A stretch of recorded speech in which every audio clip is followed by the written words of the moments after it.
আল্লাহ সুবহানাহু ওয়া তাআলা ক্ষণস্থায়ী দুনিয়ার মধ্যে আমাদেরকে ক্ষণস্থায়ী জীবনের জন্য, ক্ষণস্থায়ী সময়ের জন্য আমাদেরকে পাঠিয়েছেন একটা উদ্দেশ্য আদর্শ দিয়া।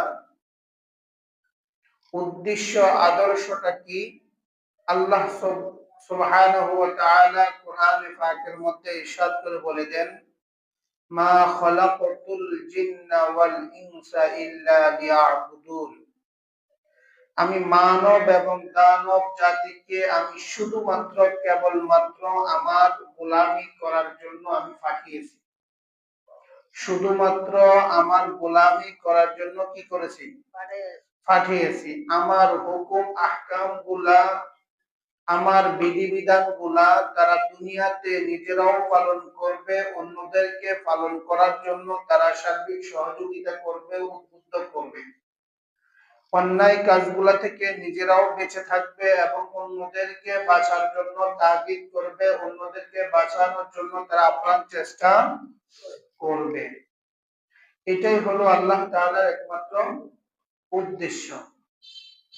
আবার অন্য জায়গায় আল্লাহ সুবহানাহু ওয়া তাআলা বলেন, আফা হাসিবিতুম আন্নামা খলাকনাকুম আবাসা। ও আমার বান্দারা, তোমরা কি ভাবছো আমি তোমাদেরকে শুধুমাত্র এমনি এমনি দুনিয়াতে পাঠাইছি? আমার কোনো উদ্দেশ্য নাই, আমার কোনো আদর্শ নাই, এমনি এমনি খামাখা তোমাদেরকে দুনিয়াতে পাঠাইছি, তোমরা কি এরকম কিছু ভাবছো? দুনিয়াতে আমি কত পশু পাখি পাঠাইছি, তাদের দুনিয়াতে বেঁচে থাকা আর তাদের দুনিয়াতে অবস্থান করার দ্বারা আমার কোনো কি নেই, ফায়দা নাই, আমার কোনো কি উপকারও নাই, ক্ষতিও নাই। তাদেরকে দুনিয়াতে পাঠাইছি, পাঠানোর একটা উদ্দেশ্য আছে, সেটা হলো আল্লাহ রাসূল সাল্লাল্লাহু আলাইহি ওয়াসাল্লাম ইরশাদ করেন, আদ-দুনিয়া খুলিকাত লাকুম ওয়া খুলিকতুম লিল আখিরাহ। ও আমার উম্মতেরা, দুনিয়ার মধ্যে তোমাদেরকে আল্লাহ তাআলা পাঠাইছেন আল্লাহর গোলামি করার জন্য। আর দুনিয়ার ভিতরে অন্য যত মাখলুকাত তোমরা দেখো বা না দেখো, সমস্ত মাখলুকাত কি আমরা দেখি? সবকিছু আমাদের দৃষ্টি চক্ষুতে দেখা যায়? দেখা যায় না। কিছু মাখলুকাত আছে দেখার জন্য আমাদেরকে ওই যে মাইক্রোস্কোপ ব্যবহার করতে হয়, ঠিক আছে না?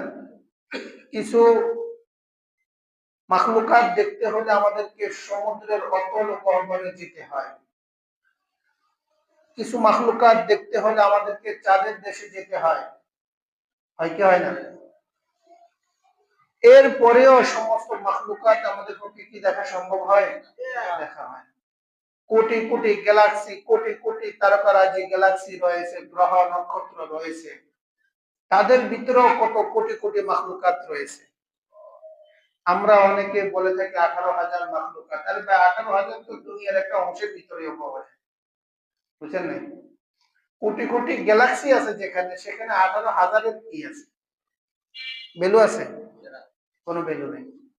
তাহলে আল্লাহ তাআলা অসংখ্য অগণিত নাজ নেয়ামত রেখে দিয়েছেন বান্দার খেদমত করার জন্য, বান্দা উপকৃত হওয়ার জন্য। আর বান্দাকে রেখেছেন দুনিয়ার মধ্যে আল্লাহর গোলামি করার জন্য।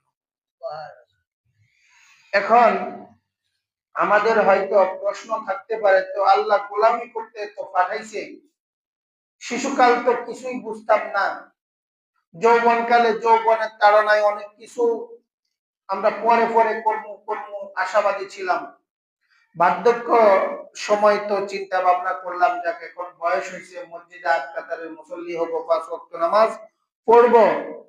কিন্তু আল্লাহ তো দেখা যায় বার্ধক্যের মধ্যেও বেশি সময় আমাদেরকে দেয় না, খুব অল্প সময়ের ভিতরে আমাদেরকে আবার তলব করে নিয়ে যায়। আল্লাহ কেন ওই মৃত্যু নামক জিনিসটা রেখে দিয়েছেন? আল্লাহ তাআলা তারও উত্তর দিয়ে দেন কোরআনে পাকের মধ্যে, الذي خلق الموت والحياة ليبلوكم أيكم أحسن عملا। আল্লাহ তাআলা বলেন, আমি তোমাদেরকে যে হায়াত দিয়েছি তারপরে আবার মৃত্যু দেব, এর মাঝের যে সময়টা রয়েছে এই সময়টা বান্দা আমি তোমার জন্য একটা পরীক্ষার সময় নির্ধারণ করে দিয়েছি। দুনিয়াটা পুরো পরীক্ষা কেন্দ্র, দুনিয়ার নাজ নেয়ামত গুলা পরীক্ষার উপকরণ। তোমার হায়াতটাও পরীক্ষা দেওয়ার সময়, পরীক্ষার স্থানও ঠিক রয়েছে, পরীক্ষার উপকরণও ঠিক করে দিয়েছি। তোমার পরীক্ষা দেওয়ার সময়টাও আমি আল্লাহ নির্ধারণ করে দিয়েছি। বান্দা তুমি যদি এই সময়টার ভিতরে ভালোভাবে পরীক্ষা দিতে পারো তো আমি আল্লাহ তাআলা তোমাকে উত্তীর্ণ করে আমার চিরস্থায়ী জান্নাতের মালিকানা দান করে দেব। আর বান্দা যদি তুমি এই পরীক্ষায় উত্তীর্ণ হতে না পারো তাহলে জেনে রাখো তোমার জন্য আমার কাছে আখিরাতের মধ্যে একটাই জিনিস বরাদ্দ রয়েছে, আযাবুন আলীম, কষ্টদায়ক যন্ত্রণাদায়ক শাস্তির ব্যবস্থা রয়েছে। কষ্টদায়ক যন্ত্রণাদায়ক শাস্তির ব্যবস্থা রয়েছে। একটা বিষয় হলো জেনে রাখা আমাদের জন্য উচিত, জেলখানাতে থাকাটাই এমনিতেই কষ্টকর, এরপরে যদি আবার বলে জেলখানা তো আছে আছে সাথে রিমান্ডও আছে, তাহলে পরিস্থিতিটা কি দাঁড়ায়? কথা কয় না। পরিস্থিতিটা কি দাঁড়ায়? খুব সহজ, খুব আরাম আয়েশের জায়গা হবে, তাই না? আল্লাহ বলে দিয়েছেন জাহান্নামটা তো এমনিতে কষ্টদায়ক। কেমন কষ্টদায়ক আল্লাহ তাআলা কোরআনে পাকের মধ্যে ইরশাদ করেন যে আমি এমন কিছু ফেরেশতা জাহান্নামের মধ্যে নির্ধারণ করে দিয়েছি যাদের কাজই হলো জাহান্নামের আগুনকে প্রজ্বলিত করা, আগুনকে উত্তপ্ত করা। আর জানো কি সেই আগুনটাকে কি দ্বারা প্রজ্বলিত করা হয়, উত্তপ্ত করা হয়? সেই আগুনকে প্রজ্বলিত করার জন্য, উত্তপ্ত করার জন্য আমি দুইটা জিনিস রেখে দিয়েছি, একটা হলো মানুষ আর একটা হলো পাথর। কি কি? মানুষ আর পাথর। এই দুইটা জিনিস দ্বারা আল্লাহ তাআলা জাহান্নামের আগুনকে প্রজ্বলিত করে। আমরা ব্রিক ফিল্ডে গেছি, ব্রিক ফিল্ডের এই যে ইট পোড়ায়, ইট পোড়ানোর জন্য দেখবেন সব রকমের লাকড়ি ব্যবহার করে না, করে বিশেষভাবে খেজুর গাছের লাকড়ি, খেজুর গাছের লাকড়ি আর একটা হইলো কয়লা, এই দুইটা জিনিসই কি বেশি ব্যবহার হয়। আল্লাহ তাআলাও বলে দেন যে জাহান্নামের আগুনকে প্রজ্বলিত করার জন্য আমার কেরোসিন, ডিজেল, অকটেন, পেট্রোলের কি হবে না, প্রয়োজন হবে না। আমি জাহান্নামের আগুনকে প্রজ্বলিত করার জন্য আমি বান্দা তোমাদেরকে এবং পাথরকে নির্ধারণ করে দিয়েছি। এই জাহান্নামের আগুনকে প্রজ্বলিত করা হবে আমাদের দ্বারা। তাহলে বুঝেন যে জিনিসকে পোড়াইয়া আরেকজনকে উত্তপ্ত করা হবে তার অবস্থা কি? সেটা ছাই হয়ে যায়। সেটা কি হয়ে যায়? ছাই হয়ে যায়, তার কোনো অস্তিত্ব থাকে না। আল্লাহ তাআলা আমাদেরকে দেখেন এত মায়া করে, এত আদর করে আমাদেরকে দুনিয়াতে পাঠিয়েছেন, এত সুন্দর একটা আকৃতি দিয়ে, এত সুন্দর অবয়ব, চিন্তা ভাবনা, বিবেক বুদ্ধি দিয়ে আমাদেরকে দুনিয়াতে পাঠিয়েছেন। সবকিছু বলেও দিয়েছেন যে দুনিয়াতে বান্দা তোমার চিরস্থায়ী থাকার জায়গা না, এই দুনিয়াতে তোমাদেরকে অল্প সময়ের জন্য আমি পাঠাইছি। এই অল্প সময়টা তোমাদের দায়িত্ব হলো খুঁজে খুঁজে আমার কখন কোন হুকুম, আমার কখন কোন আদেশ, কোন নিষেধ, সেগুলাকে তালাশ করে নিয়ে আমার রসুলের তরিকা অনুযায়ী তুমি দুনিয়াতে তদানুযায়ী আমল করবে, চলাফেরা করবে। যদি তুমি বান্দা সেটা করতে না পারো তাহলে খেয়াল রাখো তোমার জন্য আখিরাতে কি রয়েছে, ভীষণ শাস্তির ব্যবস্থা রয়েছে। এই কথাগুলো আমরা সবাই জানি, জানি কি জানি না? জানি। আমরা জানি বিষ খাইলে মানুষ মারা যায়, এরপরও প্রতিনিয়ত আমরা বিষ খাচ্ছি, খাচ্ছি কি খাচ্ছি না? ইচ্ছায় অনিচ্ছায়। যে শাকসবজি খাচ্ছি, মাছ গোস্ত খাচ্ছি, বলেন তার ভিতরে বিষ আছে কি নেই? হ্যাঁ, খাওয়া কি বন্ধ করছি? বন্ধ করিনি।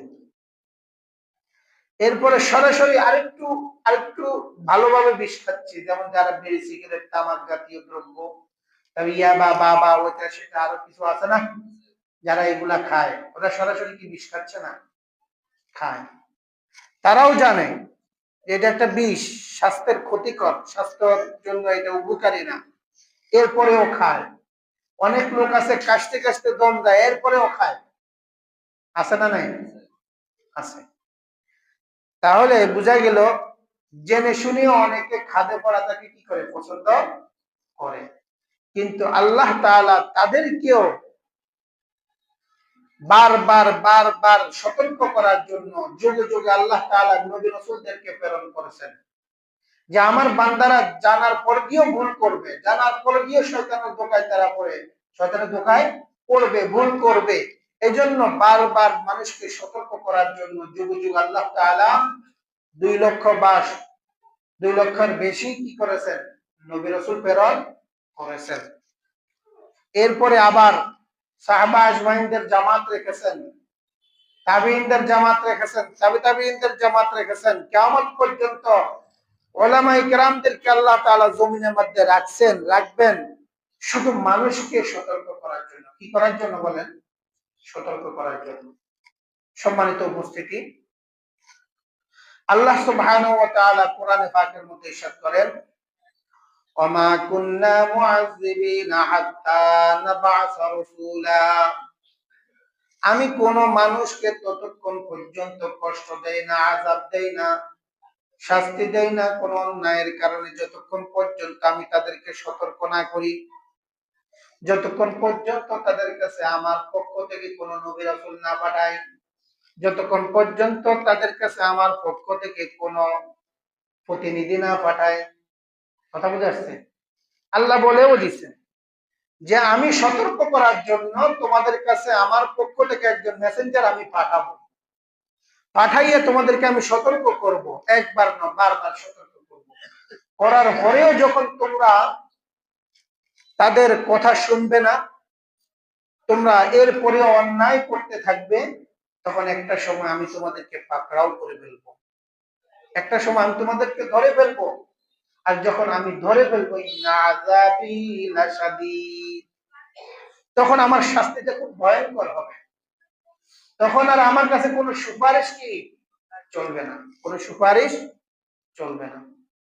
সম্মানিত উপস্থিতি, তাহলে আল্লাহ সুবহানাহু ওয়া তাআলা দুনিয়াতে বেহুদা মানুষ পাঠাই নাই, আবার পাঠাইছে কোনো গাইডলাইন দেয় নাই, কোনো গাইডার দেয় নাই, কোনো সতর্ককারী আমাদেরকে দেন নাই, এরকম তো নয়। সবকিছুই আল্লাহ তাআলা দিয়ে দিয়েছেন। এখন শুধু আমরা চূড়ান্ত ফলাফলের অপেক্ষায় রয়েছি। কিসের অপেক্ষায় রয়েছে? চূড়ান্ত ফলাফলের অপেক্ষায় রয়েছি। আর এই ফলাফল কায়েম হবে আমাদের মৃত্যুর মাধ্যমে, মৃত্যুর আগে নয়, মৃত্যুর আগে নয়। সম্মানিত উপস্থিতি, যেই কথাগুলা মূলত বলতে চাচ্ছিলাম, আল্লাহ সুবহানাহু ওয়া তাআলা দুনিয়াতে আমাদেরকে পাঠানোর আগে ফেরেশতাদেরকে নিয়ে পরামর্শ করেছেন, ইন্নী জাইলুন ফিল আরদি খলিফা, আমি দুনিয়াতে আমার কিছু প্রতিনিধি আমি পাঠাতে চাই, যারা দুনিয়াতে আমার দ্বীন কায়েম করার জন্য দুনিয়াতে তারা কি করবে? কাজ করবে। আল্লাহ খলিফা নিযুক্ত করতে চাইছেন, কোন রাজা বাদশাহ নিযুক্ত করতে আল্লাহ চান নাই। কথা বুঝতেছেন? কোন রাজা বাদশাহ, কোন দলনেতা আল্লাহ তাআলা দুনিয়াতে নিয়োগ করতে চান নাই, আল্লাহ খলিফা নিয়োগ করতে চেয়েছেন। এজন্যই তো ইসলামের সুলগ্ন থেকে খলিফাই ছিলেন, খলিফাতুল মুসলিমিন। কি বলেন? কারা ছিলেন? খলিফাতুল মুসলিমিন। তারা পুরা দুনিয়া শাসন করেছেন, কোন শব্দও হয় নাই। বাঘে বসে এক ঘাটে পানি খাইছে, কেউ কারো প্রতি আক্রমণ করে নাই। ইনসাফ, ইনসাফ থাকার কারণে কেউ অন্যায় করেছে, ইনসাফের সাথে তার সমাধান করা হয়েছে। আজকে দুনিয়ার থেকে ইনসাফ জিনিসটা উঠে গেছে। কি উঠে গেছে? কথা কয় না। ইনসাফ জিনিসটা উঠে গেছে। ইনসাফ উঠে যাওয়ার কারণে শুধু পশুর উপরে আক্রমণ করে ক্ষান্ত হচ্ছে না, আজকে আশরাফুল মাখলুকাত মানুষ মানুষের উপরে পর্যন্ত সামান্য জিনিসের জন্য মারাত্মক ভাবে আক্রমণ করে বসে আছে। করে কি করে না? করতেছে। ইনসাফ জিনিসটা আমাদের মাঝ থেকে উঠে গেছে। আমরা এটাও জানি না যে আমরা কেন আমার আরেকজন ভাইয়ের প্রতি আমি এতটা আক্রোশ, আমার দিলের ভিতরে এটা আসে না। আরে আমিও মানুষ, সেও মানুষ। হতে পারে আমাদের রাজনৈতিক দর্শন ভিন্ন, হতে পারে আমাদের মতাদর্শ ভিন্ন, হতে পারে সে ভালো নামাজ পড়ে, আমি ভালো নামাজ পড়ি না, হতে পারে সে আল্লাহওয়ালা, আমি আল্লাহওয়ালা হতে পারিনি, হতে পারে সে আমার থেকে সুন্দর, আমি কালো, হতে পারে সে আমার থেকে বড় লোক, আমি হয়তো গরিব। কথা কয় না? কিন্তু এর জন্য শুধুমাত্র সামান্য কিছু জিনিসের জন্য, একটা পদের জন্য, একজনকে ক্ষমতা থেকে নামাই আরেকজনকে ক্ষমতায় বসানোর জন্য আমরা যেভাবে মারাত্মক ভাবে আক্রমণাত্মক হয়ে আছি, এর দ্বারা কাল কিয়ামতের ময়দানে আমাদের কি উপায় হবে? কি উপায় হবে? আরে ভাই, কাল কিয়ামতের ময়দানে তো আল্লাহ সুবহানাহু ওয়া তাআলা পশু পাখিগুলোরও একটা ছোটখাটো বিচার করবেন। দেখবেন মাঝে মধ্যে কিছু কুকুর একে অপরের এরকম কামড়ায় পুরো শরীরে দাগ ফেলাই যায়। কাল কিয়ামতের ময়দানে ওই কুকুরগুলাও আল্লাহর দরবারে বিচার দিবে, আল্লাহ আমার ভাইয়েরা এই কুকুরগুলো আমার উপরে জুলুম করেছে, আপনার কাছে ইনসাফ চাই। তখন আল্লাহ সুবহানাহু ওয়া তাআলা ওই কুকুরদেরও বিচার করবেন। করার পরে আল্লাহ তাআলা বলবেন, কুনতু তুরাবা, তোমরা মাটি হয়ে যাও, তোমাদের আর কোনো কাজ নেই। কি হয়ে যাও? মাটি হয়ে যাও। তাদের এই পরিস্থিতি দেখে কিছু কিছু মানুষ বলবে, ইয়া লাইতানি কুনতু তুরাবা, আল্লাহ আজকের দিনে যদি আমরাও এভাবে মাটি হয়ে যেতে পারতাম, আমাদের জন্য যদি জান্নাত জাহান্নাম বরাদ্দ না থেকে যদি আমাদের বিচারটাও যদি এরকম সহজ হয়ে যেত, যে আমাদের বিচারটা শেষ করে আমাদেরকেও মাটি এরকম করে দেওয়া হতো। কিছু মানুষ আফসোস করে বলবে, কিন্তু আল্লাহ তাআলা বলবেন, না না, তোমাদের জন্যই জান্নাত এবং জাহান্নাম দুইটা জিনিস আমি রেখে দিয়েছি। কথা বুঝে আসছে? জান্নাত জাহান্নাম শুধুমাত্র মানুষ এবং জিন্নাতের জন্য সৃষ্টি করেছে। জান্নাত জাহান্নাম অন্য কোনো প্রাণীর জন্য সৃষ্টি করে নাই। তাহলে এই জান্নাত এবং জাহান্নাম এটা ভোগ করতে হলে আমাদেরকে কি পরিমাণ পরিশ্রমের প্রয়োজন, কি পরিমাণ নেক আমলের প্রয়োজন। আল্লাহর রাসূল সাল্লাল্লাহু আলাইহি সাল্লাম তো শিক্ষা দিয়েছেন আমাদেরকে, আল্লাহর কাছে চাও। আল্লাহ যদি কারো কল্যাণ কামনা করে তাকে নেক কাজ করার সুযোগ দেয়, আল্লাহ কারো কল্যাণ চাইলে তাকে নেক কাজ করার সুযোগ দেয়। যদি কারো কল্যাণ না চায়, তাকে নেক কাজ করার চেষ্টা করলেও তাকে নেক কাজ করতে সুযোগ দেওয়া হয় না। এজন্য আল্লাহর কাছে তৌফিক চাইতে হবে, আল্লাহর কাছে কান্না করে বলতে হবে, আল্লাহ আমাকে তোমার নেক কাজ বেশি বেশি করে করার তৌফিক দাও। কি বলতে হবে? আল্লাহ আমাকে তোমার নেক কাজ বেশি বেশি করে করার তৌফিক দাও। আল্লাহ ফজরের নামাজ জামাতের সাথে পড়ে আসছি, জোহরের নামাজটাও জামাতের সাথে পড়ার আমাকে তৌফিক দাও। আল্লাহর কাছে চাইতে হবে, আল্লাহ জোহরের নামাজ জামাতের সাথে পড়ে আসছি, আল্লাহ আসরটাও আমাকে জামাতের সাথে পড়ার তৌফিক দাও। আল্লাহর কাছে চাইতে হবে, কারণ আল্লাহ যদি না চায়, আমি জোহরের নামাজ জামাতের সাথে পড়ে গেছি, কিন্তু আসরের আগে আমার ইন্তেকালও হওয়ার সম্ভাবনা আছে। আরে ভাই, ইন্তেকালও যদি না হয়, রাস্তা দিয়ে যাওয়ার সময় হঠাৎ করে একটা অটো আইসা আমাদের দিচ্ছে ধাক্কা, আমার পা উঠেছে ভাঙ্গা, আর জামাতের সাথে নামাজ পড়ার কি সুযোগ নাও তো হতে পারে। এরকম ঘটনা হয় কি হয় না? বহুত আছে। সম্মানিত উপস্থিতি, তাহলে আল্লাহর কাছে তৌফিক চাইতে হবে। দুনিয়ার সবকিছু আমি গাছ ধরে করতে পারি, শক্তি বলে করতে পারি, টাকার বলে করতে পারি, কিন্তু ইবাদত, আল্লাহর আনুগত্য এমন একটা বিষয় যেটা আল্লাহর তৌফিক ছাড়া করা সম্ভব নয়। আল্লাহর তৌফিক ছাড়া করা সম্ভব নয়। আর এই তৌফিক চাইতে হইলেও একটা কিছু উসিলার দরকার আছে। কিছু কিসের দরকার আছে? উসিলার দরকার আছে। আর দুনিয়া বিল ওয়াসাইল লা বিল ফাজাইল। কারো ব্যক্তিত্ব দিয়ে দুনিয়া চলবে না, কিছু উসিলা দিয়ে আল্লাহ তাআলা দুনিয়াকে টিকায় রাখবে। কিছু উসিলা দিয়ে দুনিয়াকে কি করবে? টিকায় রাখবে। কারো ব্যক্তিত্ব দিয়ে দুনিয়া টিকায় রাখবে না। ওই যে বনি ইসরাইলের 3 জন যুবকের কথা হাদিস শরীফের মধ্যে আসছে। 3 জন যুবক এরকম একটা গর্তের ভিতরে বন্দী হয়ে গেছে। উপর থেকে পাথর এসে গর্তের মুখ ব্লক হয়ে গেছে, বন্ধ হয়ে গেছে। তারা আল্লাহর কাছে কিভাবে দোয়া করবে সবাই চিন্তা করলো যে রে, সবাই প্রত্যেকের জীবনের এমন কোন ঘটনা আছে কিনা যেটা শুধুমাত্র খালেস ভাবে আল্লাহর জন্য, আল্লাহর সন্তুষ্টির জন্য আমরা করেছি। এরকম কোন কাজ আছে কিনা, নেক আমল আছে কিনা, সেটাকে স্মরণ করে উসিলা করে আল্লাহর কাছে আজকে ক্ষমা চাও। সেটাকে উসিলা করে আল্লাহর কাছে কি চাও? ক্ষমা চাও। এক যুবক আল্লাহর কাছে দোয়া করে, আল্লাহ, সারাদিন আমি সরে বকরি চড়াই, সন্ধ্যাবেলা বাড়িতে আইসা দুধ দহন করে সর্বপ্রথম আমার মাকে 1 গ্লাস দুধ পান করাই, তারপরে আমার সন্তানদেরকে খেতে দেই। কিন্তু ওই যে একটা দিন আমি আসতে আসতে অনেক দেরি হয়ে গিয়েছে, অনেক রাত হয়ে গিয়েছে। আসার পরে দেখি আমার মা জননী ঘুমাই গিয়েছে, আমার সন্তানগুলা ক্ষুধায় কাতর, কিন্তু আমি আমার মাকে পান করানোর আগ পর্যন্ত আমি আমার সন্তানদেরকে পান করাই নাই। আল্লাহ, আমার এই কাজটাও যদি শুধুমাত্র তোমার জন্য হয়ে থাকে, আল্লাহ আমাদের কাজকে এই বিপদ থেকে তুমি মুক্তি দাও। সুবহানাল্লাহ করতেন। আল্লাহ তাআলা তার দোয়া কবুল করছে। সে শুধুমাত্র খালেস ভাবে কার সন্তুষ্টির জন্য কাজ করছে? আল্লাহর সন্তুষ্টির জন্য কাজ করছে। এজন্য আল্লাহ তাআলা পাথরকে একটু সরাই দিয়েছে, পাথরটা একটু সরে গিয়েছে। আরেকজন দোয়া করতেছে, আল্লাহ, আমার না একজন চাচাতো বোন খুব রূপসী ছিল, আমি না তার প্রেমে আসক্ত ছিলাম, তার সাথে জিনায় লিপ্ত হওয়ার বহুত মন মানসা ছিল, আকাঙ্ক্ষা ছিল। আমি না তাকে কিছু প্রেমের প্রস্তাবও দিয়েছিলাম, সে আমাকে শর্ত দিয়েছিল যে তুমি যদি 1,000 স্বর্ণ মুদ্রা আমাকে দিতে পারো, আমি তোমার প্রেমের প্রস্তাব কবুল করব।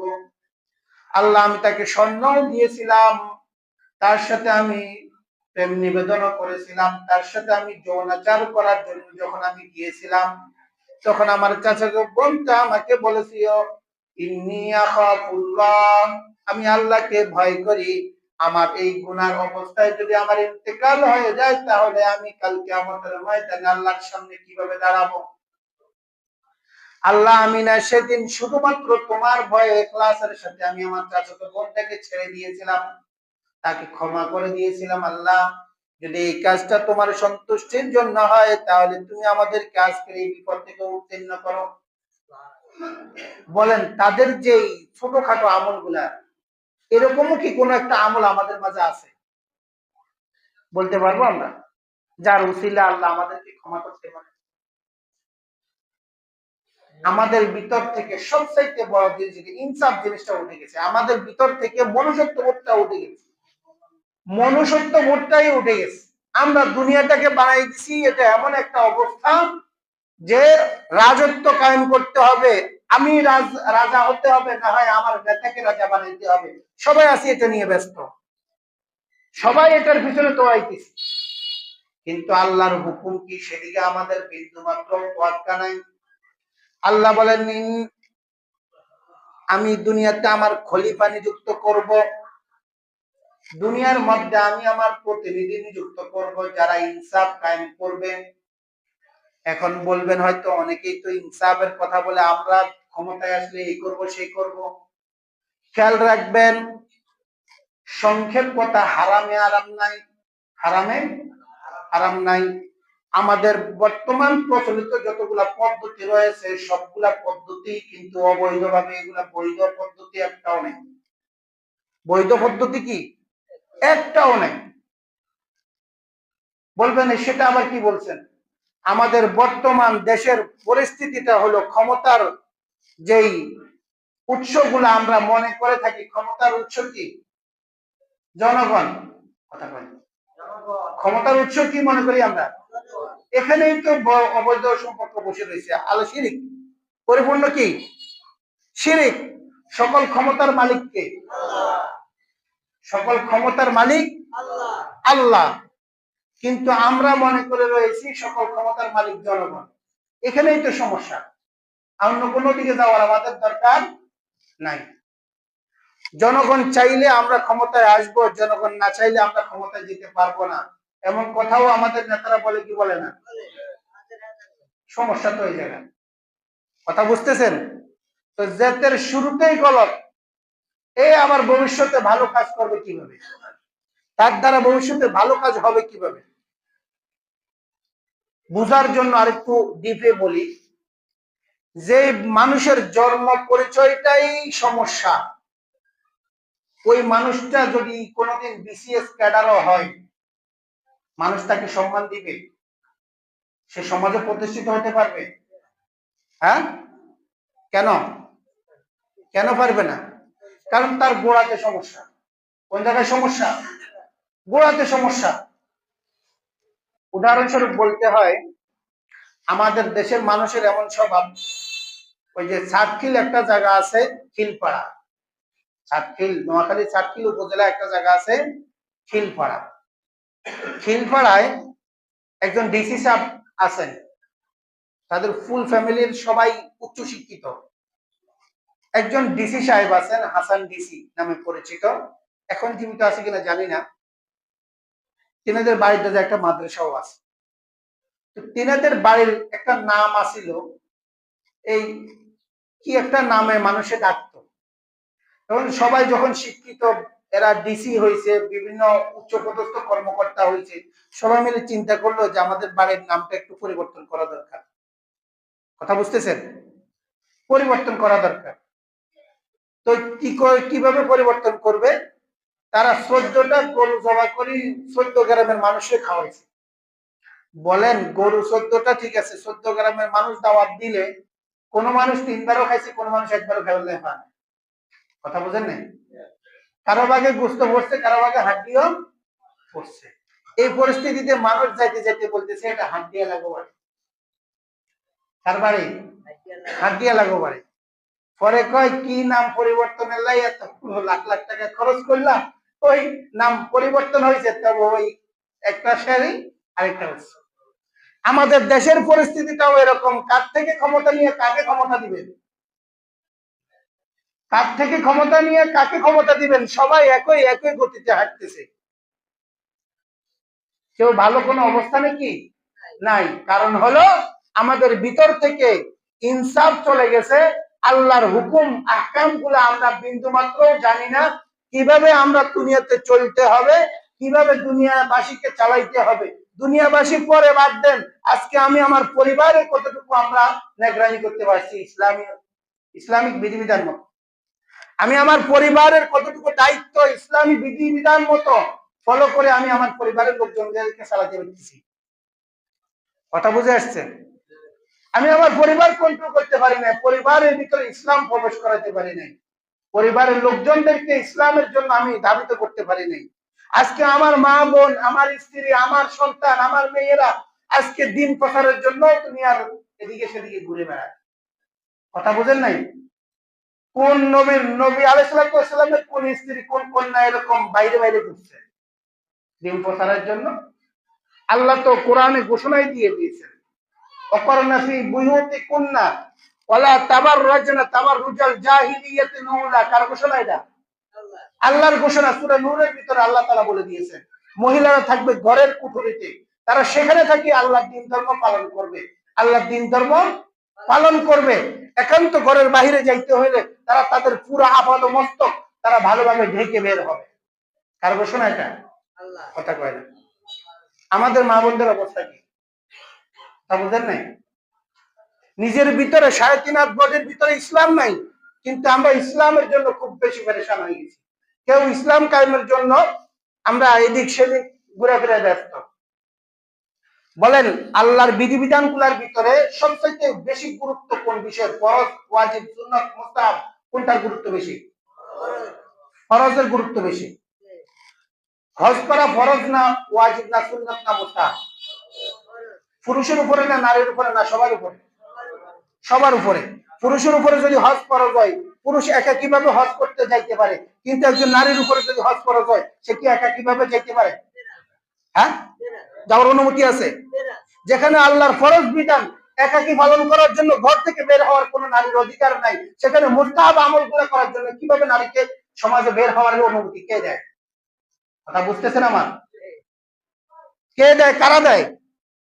বোঝা গেল গাল মে কুছ কাল হয়, এদের দ্বারা অন্তত কখনো ইসলাম কি হবে না, তৈরি হবে না। ইসলাম অন্তত দুনিয়াতে কায়েম হবে না। ইসলাম কায়েম হওয়ার জন্য আল্লাহর যে খেলাফতের যে ব্যবস্থা রয়েছে, আল্লাহর পক্ষ থেকে আল্লাহ যেই উদ্দেশ্য দিয়ে দুনিয়াতে পাঠাইছে, যেই উদ্দেশ্য দিয়ে দুনিয়াতে খেলাফতের ব্যবস্থা রেখেছেন, যেইভাবে রেখেছেন, ঠিক তার ব্যতিক্রম করার কোন সুযোগ, সম্মানিত উপস্থিতি, এই বিষয়ের উপরে পরে কখনো সময় হলে কথা বলবো। আজকে জরুরি 3টা প্রশ্ন আসছে আমাদের, প্রশ্নগুলোর উপরে কথা বলি, শেষ করতেছি। একটা হলো, সামনে রমজান মাস আসতেছে, আমাদের দেশের মধ্যে বা সারা বিশ্বের ভিতরে রমজান মাস উপলক্ষে আমরা একটা নামাজ বাড়তি পড়ি, সেটা কি? বাড়তি একটা নামাজ পড়ি, তার নাম কি? তারাবির নামাজ। তারাবির নামাজ সুন্নত না ফরজ না ওয়াজিব না মুস্তাহাব? সুন্নত। তারাবির নামাজ কি সুন্নত। এমনও প্রচলন আছে আমাদের সমাজের মধ্যে, তারাবি না পড়লে রোজা রাখলে রোজা হবে না, এরকম প্রচলনও কি আছে। খেয়াল রাখবেন, রোজা রাখা ফরজ, তারাবি হলো সুন্নত। রোজার আমল ভিন্ন, তারাবির আমল ভিন্ন। তারাবির সাথে রোজার কোনো সম্পর্ক কি নাই, আবার সম্পর্ক আছে, রোজা কেন্দ্রিক তারাবিটা পড়তে হয়, রোজা কেন্দ্রিক তারাবিটা পড়তে হয়, এদিকে সম্পর্ক আছে, কিন্তু আমলের দিক থেকে কি নাই, সম্পর্ক নাই। এখন এই তারাবি পড়ার ক্ষেত্রে আমাদের দেশে 2টা জিনিস প্রচলন আছে, একটা হলো সূরা তারাবি, একটা হলো খতম তারাবি। খতম তারাবি পড়া এটা কি ফরজ ওয়াজিব বাধ্যবাধকতা এরকম কিছু আছে কিনা জানতে চাইছি, কথা বুঝা আসছে? খেয়াল রাখবেন না, তারাবিটা হলো সুন্নত আমল। আল্লাহ তাআলা বলে দিয়েছেন ফাকরাউ মা তায়াসসারা মিনাল কুরআন, তুমি নামাজ আদায় করো, তোমার যেখান থেকে কোরআনের যেখান থেকে মনে চায় সেখান থেকে তেলাওয়াত করে তুমি নামাজ আদায় করো। আল্লাহ রাসূল সাল্লাল্লাহু আলাইহি সাল্লাম তারাবি ছাড়াও যে কোনো নামাজ, রাতের নামাজ, বিশেষভাবে তাহাজ্জুদের নামাজ 2 রাকাত নামাজ আদায় করতেন, পুরো কোরআন শরীফ খতম করে দিয়েছেন। কথা বুঝে আসছে? তাহলে খতম করার জন্য শুধু তারাবিটা শর্ত নয়, খতম যে কোনো নামাজে কি করা যায়। এখন আমাদের দেশের ভিতরে তারাবির মধ্যেই খতম করতে হবে এরকম আমরা অনেকে মনে করি, অনেকে কি মনে করি। হ্যাঁ, উদ্দেশ্য যদি এটা হয় যে আল্লাহ পুরা বছর তো কোরআন শোনার বা পড়ার আমার সুযোগ হয় নাই, তো হয়তো তারাবির উসিলায় হয়তো কোরআন তেলাওয়াতটা একটু শুনবো, যদি এই উদ্দেশ্য, যদি তারাবির ভিতরে যদি কোরআন খতম করা হয়, তাহলে এখানে পড়নেওয়ালার জন্য জরুরি হইল ধীরস্থিরে পড়া, আর পড়া যাদেরকে পড়াবে তাদের জন্য জরুরি হলো তারা পূর্ণ সময় নিয়ে তারাবি পড়া। এখন আমাদের দেশের ভিতরে যদি খতম তারাবি পড়ে, প্রথম দিন যে মুসল্লিগুলো থাকে, দ্বিতীয় দিন কি ওই মুসল্লিগুলো থাকে? তৃতীয় দিন মুসল্লি কমে না বাড়ে? চতুর্থ দিন কমে না বাড়ে? এরপরের দিন কমে না বাড়ে?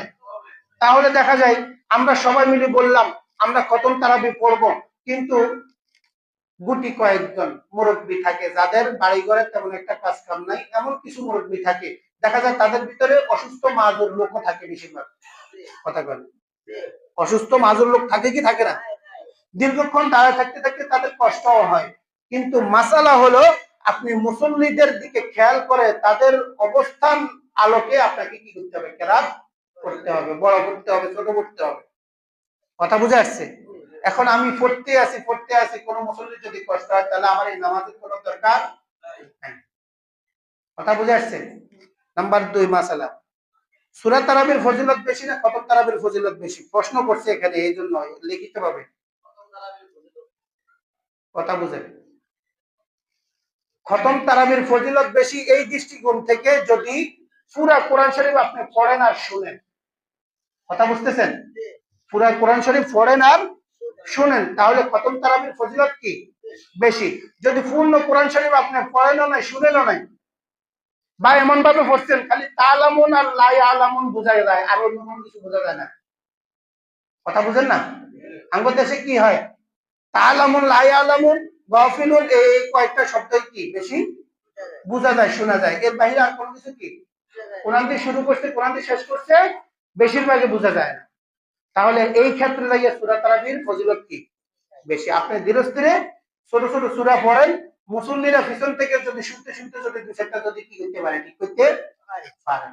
যদিও এটা আমাদের সমাজে সম্ভব হয় না, শিখে না, মুসল্লিরা আগ্রহী না।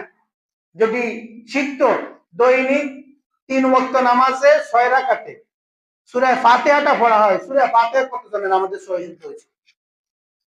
কথা বুঝতেছেন? আমরা আগ্রহী না, শিখতে আগ্রহী না। 3 নাম্বার হলো তারাবির নামে চাঁদা আদায় করা এবং তার আংশিক নির্দিষ্ট কাউকে বন্টন করে অবশিষ্ট অংশ মসজিদ ফান্ডে জমা করার বিধান। খুব সুন্দর প্রশ্ন না? বিভিন্ন সমাজে আছে তারাবির চাঁদা, এটা উল্লেখ করে ধার্য করে এটা কালেকশন করার পরে কিছু টাকা যারা তারাবি পড়ায়, হ্যাঁ, তারাবির হাফেজদেরকে দেয়, আবার কিছু টাকা ফান্ডে দেয়, কয় যে এটা মসজিদের কাজ আছে, মসজিদ ফান্ডে। খেয়াল রাখবেন, যেই নামে তুলছেন ওই নামে ব্যয় করা লাগবে, ভিন্ন ফান্ডে নেওয়ার কোনো অধিকার নেই, কোনো সুযোগ নেই। কথা বুঝছেন নি? ভিন্ন ফান্ডে নেওয়ার কোনো সুযোগ নাই। এখন এখানে একটা বৈষম্য তৈরি হয়, বিভিন্ন সমাজে দেখা যায় মসজিদের নির্দিষ্ট ইমাম মুয়াজ্জিন খতিব আছে, তারাবি পড়ানোর জন্য আলাদা আবার হাফেজ হায়ার করে, ভালো কথা। এখন তারাবি চাঁদা তুলে ওই হাফেজদেরকে দেওয়া হয়, ইমাম খতিব মুয়াজ্জিন তারা বঞ্চিত হয়, এমনও বহু সমাজ আছে। কথা বুঝতেছেন? আপনি এখানে বন্টন করতে গেলে তারাবির এই যে হাদিয়া, খতম তারাবির হাদিয়া, এই খতম তারাবির হাদিয়া দেওয়াও হারাম, নেওয়াও হারাম। তারাবির হাদিয়া বলে দেওয়াও হারাম, নেওয়াও হারাম। কিন্তু পক্ষান্তরে সূরা তারাবির হাদিয়া দিতেও পারবেন, নেওয়াও জায়েজ, নিতেও পারবেন, দিতেও পারবেন। তাহলে আমরা জায়েজটার খবর না হারামটা নিয়ে ব্যস্ত থাকি। এখন ইমাম মুয়াজ্জিনদেরকে আমরা বঞ্চিত করে হাফেজদেরকে কি করি, প্রায়োরিটি দেই বেশি। এমনও হয় বিভিন্ন সমাজের মধ্যে। আল্লাহ তাআলা আমাদেরকে হেফাজত করুক।